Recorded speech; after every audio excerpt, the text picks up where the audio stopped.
Hello, everyone. My guest today is Kevin Bennett. He's the CEO of MotoRefi, a mission-driven fintech startup revolutionizing consumers' financial relationships with their cars. As an experienced CEO, he spent over 10 years launching and leading startups from early to late stage. He holds an MBA from the University of Virginia, a JD from Georgetown University, and a BA from Brown University. Kevin, you ready to take us to the top? Let's do it. Thanks, Nathan. Thank you. You bet. Okay, so how are you helping consumers better finance or better understand the financing of their cars? Yeah, so most consumers' cars aren't doing them any financial favors.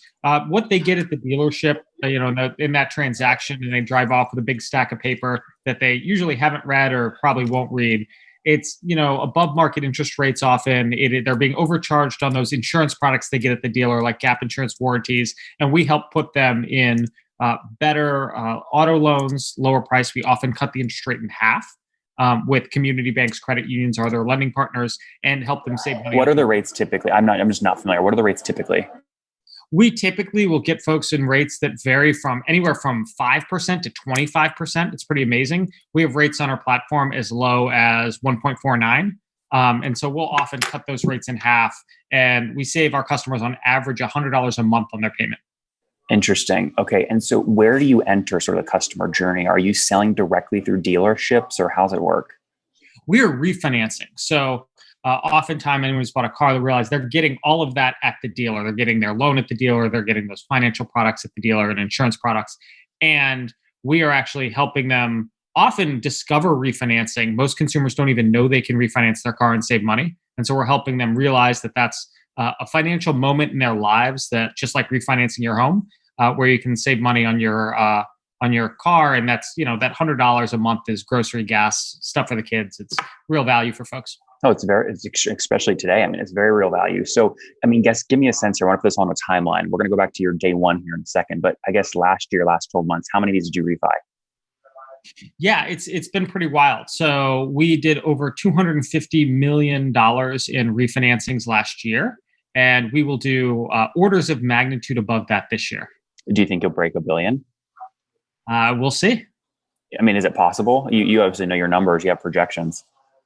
Yeah, it's going to be really interesting to see. I mean, I think in the COVID world and what's happening, I think a year ago, if we were sitting here, COVID was just becoming a thing. So I've learned not to try and predict the future too much, but we're growing again by orders of magnitude. So I think we're really excited. But does COVID, do more people refi when they have issues and they're being laid off because of a pandemic, or do less people refi? Was it a headwind for you or a negative for you? I'd say a slight tailwind. I mean, what you've seen is that consumers are looking, whether or not that they are personally impacted, they know people are impacted, they're thinking about their finances, rates are relatively low. And so you've seen a lot of folks refinance their homes, for example, and that has driven awareness with people refinancing their cars, learning what else they can do to help right-size their finances, optimize their personal finances. And what's the $250 million is sort of hard for audience to wrap their mind around. It's such a big number. How many people is that you helped? Yeah, so it's thousands and thousands of people, and we haven't released the exact number, and kind of won't break that here on this podcast. But many thousands of people across the country, nationwide. So really excited about the growth and continue to grow that this year. Okay, so take me back to day one. When did you launch the company? So it's actually a really interesting story. So this is a venture build out of QED, verticalized fintech fund started by Nigel Morris, who co-founded Capital One, and then co-founded with a number of his former colleagues and executives from Capital One, co-founded QED as a venture fund. And they started right around 2008, led the Series A in Credit Karma, have now invest globally in fintech. They've been very successful. And what they've done in venture, that pattern recognition skill is tried and true. And so when they see an opportunity in the market where someone isn't necessarily taking advantage of the market dynamics or the opportunity for innovation, they'll stand something up. And so they actually effectively, in an interesting way, we co-founded the company with our initial venture capital investor, QED. And that happened end of 2016, early 2017. And I actually joined when they got their first little bit of traction as the first CEO of the team in mid 2018. Okay, so I mean, 2 years, that was a big period. 2016 to 2018. What's going on? I mean, who's running the thing? Yeah, so I'd say it was the very end of 16, so you're really looking about 12, 18-month period. And so that was, initially, as is often the founding story, you have your first engineers starting up and building the platform. You're just starting to think through the kind of vision and the commercialization, and you're just beginning to take it to market. Not really at market scale yet, but just getting there. And so I was fortunate to work with Nigel and Matt Risley, who's on our board, Frank Rotman, other great folks at QED, and great folks on the team, which was very small and initially just the equivalent of starting out of your garage in this case was starting it in the VC's basement, which is where they were based. So we moved us out to our actual first office, kind of moved out of the basement, got our first apartment, as it were, and then went from there. So you joined officially in 2018, but can you give us a little sense of you personally? Were you an exited founder? Like, how did you get connected to the QED folks, and why not just go do your own thing instead of, jumping on the back of basically someone else's baby? Yeah, it was really exciting for me. I mean, I think I had just wrapped up and had sold a startup I had co-founded with Mike Spainhauer, who actually eventually came in to be our VP of engineering and is our VP of engineering today. What company was that you sold? HomeZen. And that helped people save money actually selling their homes. So I had gone through the residential real estate side of things and the financing and where people could save homes, save money, then really fell in love with this idea on auto refinancing and auto as a moment. When you think about the industry and what they saw and what we saw was student lending had its SoFi moment where there was digital transformation that really changed the way people thought about and could access financing for their education and manage that efficiently. And when you look at mortgage, there had been Rocket Mortgage, Better Mortgage, now Better, had really transformed and is in the process of transforming the mortgage industry. But that really hadn't happened in auto yet. And there was this great opportunity for auto as an asset class, over $1.2 trillion, the same size as student loans, but hadn't seen the same innovation. And so really a huge opportunity to help consumers. And my experiences in mission-driven startups, very, very focused on the mission and the values of the company, and saw the same opportunity. And early on, we agreed to the grandma test. We weren't going to sell anyone anything that we wouldn't sell to our own grandmother or grandfather. And that's how we operate the business. And with a tremendous opportunity. So it's been a great win-win for our investors, for lenders we partner with, for our consumers, and the team. Kevin, how does MotoRefi make money? So a few ways. Consumers pay us a low origination fee or processing fee. And that is for the technology, the convenience. For example, we saved them the trip to the DMV. We take care of that for them. That gets we're talking like $20, something like that, or is it more larger? So it ends up being a couple bucks a month, like wrapped into the loan. And so it becomes easy. And when I say we save people $100 a month, that's net of all fees. So that's $100 a month on their payments that they are saving. And so for a couple bucks a month for the consumer, our lenders are paying us for those loans because we are acquiring new members for the credit unions and helping them through the process. And so there's not a balance sheet business behind this. You're selling these, you're basically underwriting and selling them off. And then other people are like QED, Capital One are doing the actual lending. So it's with our partners, credit unions, community banks across the country, and they actually give us their underwriting. We partner with them so we can underwrite an auto decision on our platform. So that means for a consumer, they can get a firm offer of credit in seconds. Okay, I guess what I'm asking though, like there's a lot of fintech businesses today that are actually taking real balance sheet risk. There's others like Lendio, which are just sitting in the middle, making high margin profits off referring business out, but doing the underwriting and the data analysis. What model are you doing? Correct. We're closer to the latter in that we are not balance sheeting any loans. Which makes sense considering how the company was founded. I mean, you've got a lot of financial partners that probably want exposure to this asset class anyway. So with that being said, the question is, and this is what makes Lendio so valuable, is why do people trust your underwriting better than other forms of underwriting or even direct competitors? What data sources are you using to refi these and still not have them go into default risk?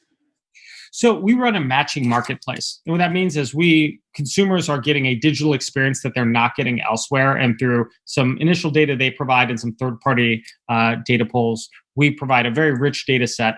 We get the underwriting from our lenders again. So our lenders are underwriting these loans, but we're really matching customers with the best offers from our variety or suite of lenders. And that gives us a more robust blended credit box. So depending on the credit policies from our different lending partners, we're matching that consumer with the absolute best rate and offer that they could get on the market based on our tier and group of lenders. How many lending partners last year did you source at least one refi for? So we don't release the aggregate numbers, but we doubled the number of lenders in the platform last year. Okay. Is there a range you can share? I mean, we're talking like 10 or 1,000. Less than 1,000 is probably a safe bet. Okay, cool. Got it. And then you mentioned that I cut you off. You said you make money a bunch of ways, a couple bucks a month on the refi stuff. How else do you make money? Yep. I mentioned that those lenders are paying us for the loans that we're originating and processing for them. And finally, on those I products of the F&I products at the dealership, so gap insurance, warranties, we are offering those products at a much lower rate than consumers are paying at the dealership.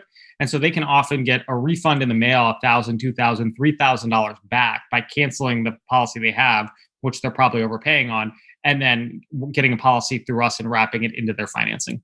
Mm-hmm. Interesting. What is again, I haven't bought a car since I think 2011. I'm just not a big car driver. Being a millennial and using Uber all the time, I probably should.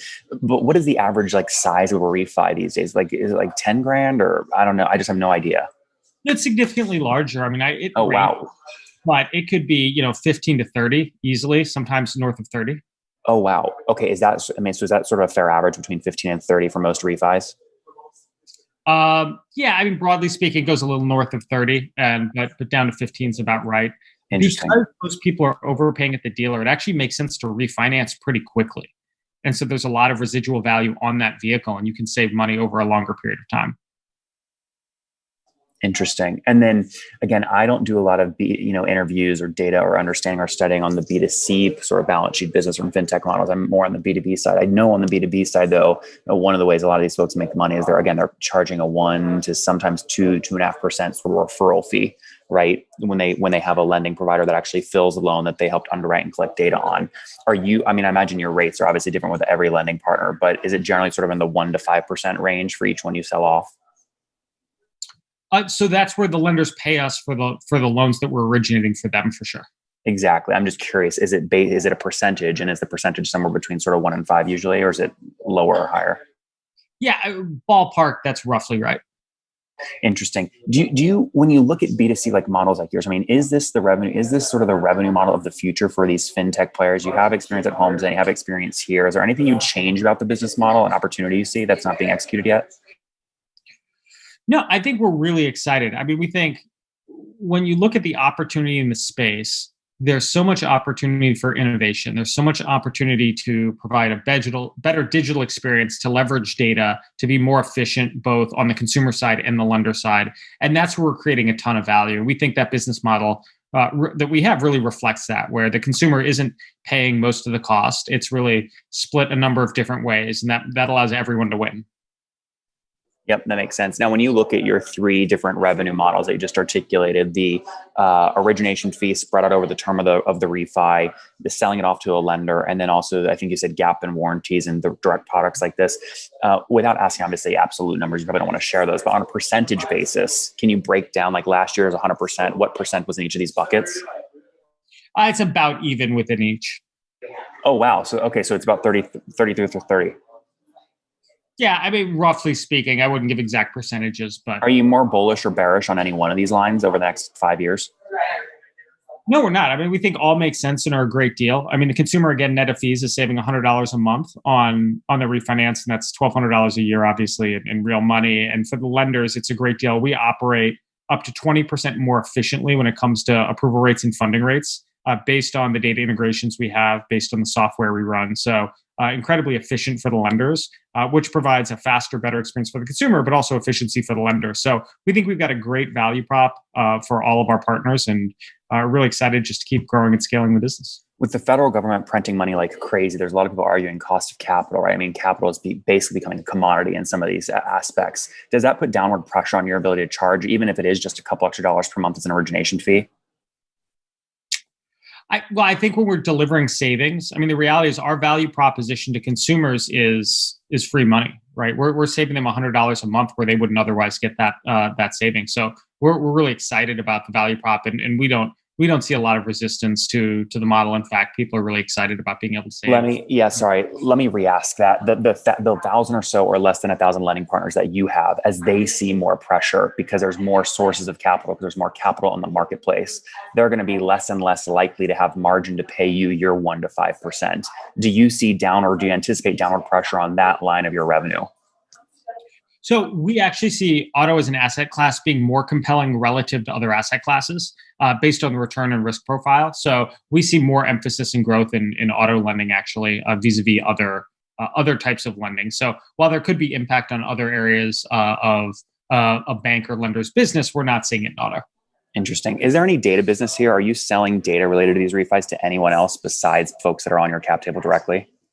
We are not. So there is a ton of opportunity in the data. We are generating a lot of data. That data gets compoundingly more valuable and effective in helping us operationalize our business, optimize our business, and we're really excited about it. But we're just using it to help increase and improve our value prop to our lenders and our customers. You just recently did a Series A, or maybe a Series A extension, bringing in, I think you pronounce it Modern Ventures. How much total have you raised to date? Raised about $25 million to date. And what's it like telling a story, going out when you're negotiating a valuation with, again, your last capital partner? I mean, do they value one of these revenue streams more than another, or is it all really equal? I think the interesting theme and trend, really what we're seeing in fundraising for us and in general in the capital markets, is it is a very healthy, robust market out there, and you're seeing a lot of flexibility.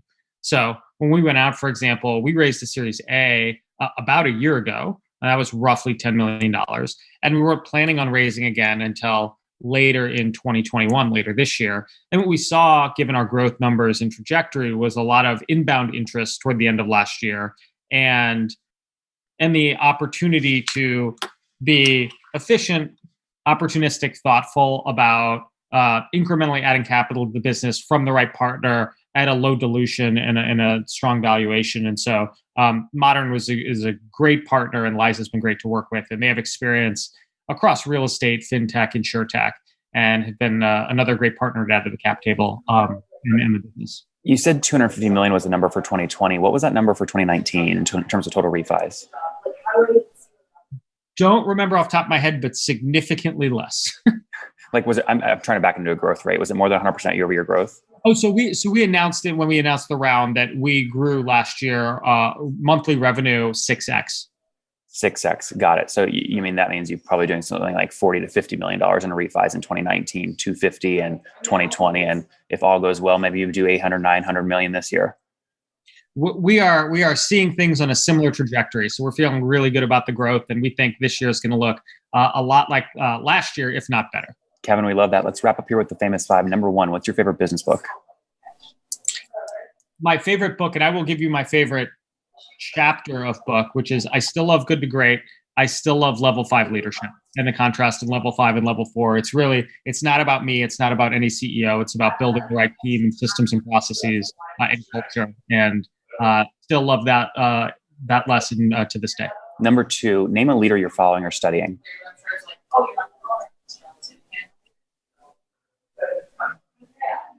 I will say one of the leaders that I follow and have been fortunate to get to know is Nigel Morris, who co-founded Capital One and co-founded QED.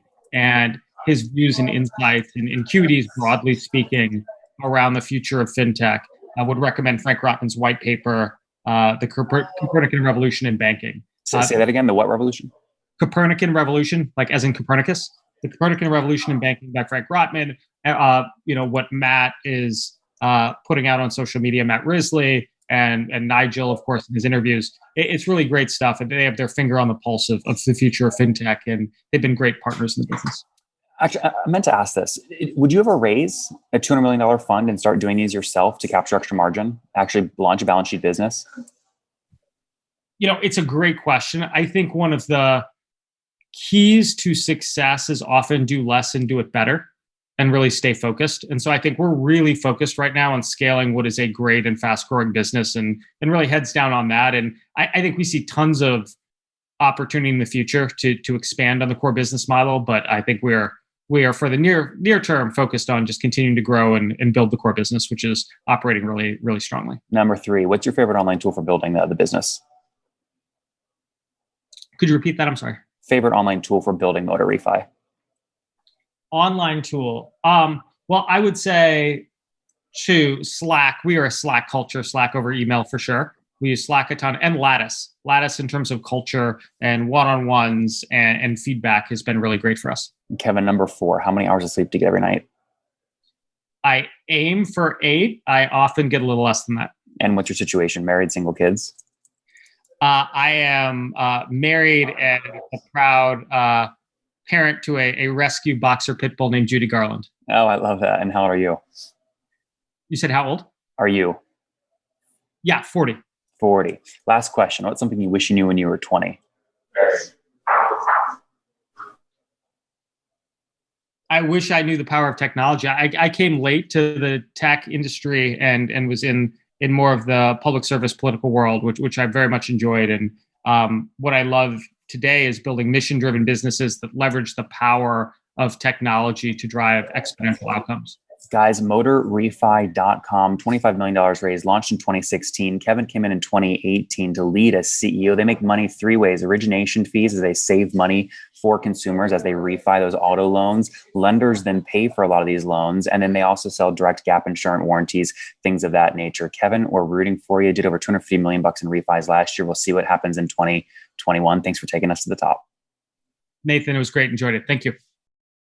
One more thing before you go. We have a brand new show every Thursday at 1 p.m. Central. It's called Shark Tank for SaaS. We call it Deal or Bust. One founder comes on, 3 hungry buyers, they try and do a deal live, and the founder shares back-end dashboards, their expenses, their revenue, ARPU, CAC, LTV, you name it, they share it. And the buyers try and make a deal live. It is fun to watch every Thursday, 1 p.m. Central. Additionally, remember, these recorded founder interviews go live. We release them here on YouTube every day at 2 p.m. Central. To make sure you don't miss any of that, make sure you click the subscribe button below here on YouTube, the big red button, and then click the little bell notification to make sure you get notifications when we do go live. I wouldn't want you to miss breaking news in the SaaS world, whether it's an acquisition, a big fundraise, a big sale, a big profitability statement, or something else. I don't want you to miss it. Additionally, if you want to take this conversation deeper and further, we have by far the largest private Slack community for B2B SaaS founders. You want to get in there. We've probably talked about your tool if you're running a company or your firm if you're investing. You can go in there and quickly search and see what people are saying. Sign up for that at nathanlatka.com/Slack. In the meantime, I'm hanging out with you here on YouTube. I'll be in the comments for the next 30 minutes. Feel free to let me know what you thought about this episode. And if you enjoyed it, click the thumbs up. We get a lot of haters that are mad at how aggressive I am on these shows, but I do it so that we can all learn. We have to counter those people. We got to push them away. Click the thumbs up below to counter them and know that I appreciate your guys' support. All right, I'll be in the comments. See ya.